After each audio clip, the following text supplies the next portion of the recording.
Le RN a un problème avec un certain nombre de ses candidats, et un peu partout en France.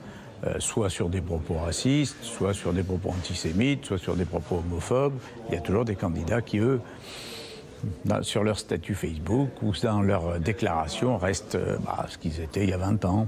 Je crois que s'il y a autant de candidats qui ont ces problèmes, c'est parce que sur le fond, ce parti n'a pas changé.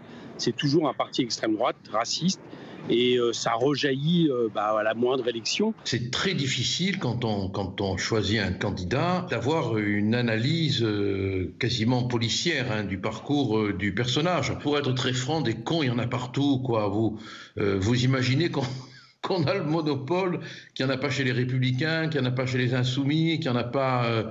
Le travail d'enquête sur nous n'est pas le même que celui qui concerne les autres partis.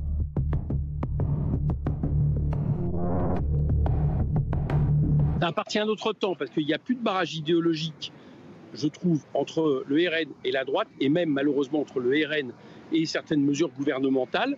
Donc les gens, déjà, on pourrait dire ce qu'on voudrait aux gens, ils n'iraient pas forcément penser, par exemple, que le parti de M. Ciotti est un barrage vis-à-vis du RN en PACA. Et puis la deuxième raison, c'est que tactiquement, c'est pas du tout sûr que ça soit intelligent que de laisser les voix de la gauche au deuxième tour sans consigne et sans liste pour qui voter. Je pense que ça peut même être éventuellement dangereux pour le passage du RN.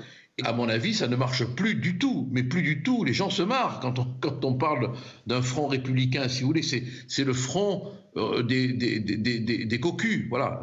Le front républicain a des cornes de cocus, bon, pas les cornes qui lutteraient contre le diable. Hein. Et les gens en sont parfaitement conscients. Le problème, c'est que je pense qu'on n'a pas assez combattu le RN sur les idées. On l'a combattu sur l'espèce de système politique qui consiste à dire tous contre le RN, tous liés contre le RN, sauf que quand on ne dit pas aux gens pourquoi, sur quelle idée, sur quel sujet, sur quel texte on appelle à s'identifier, ça ne marche plus. Ça ne marche plus du tout.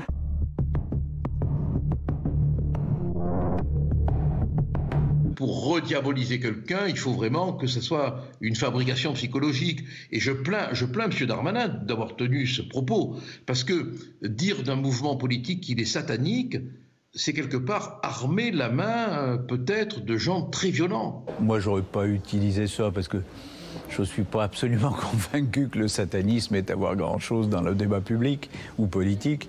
Et deuxième élément,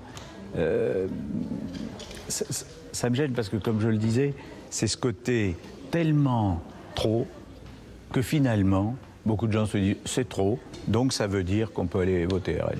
La diabolisation, elle a lieu trop tard de la part du gouvernement, après une banalisation du RN, et même le fait d'assimiler une partie de ses idées. Donc là, du coup, ça ne marche plus. Les gens ne peuvent pas comprendre qu'à la fois vous reprenez une partie de ces idées en mesure gouvernementale et qu'après vous dites attention, c'est le diable. C'est aussi ça qui nourrit le RN. Les gens n'y croient plus.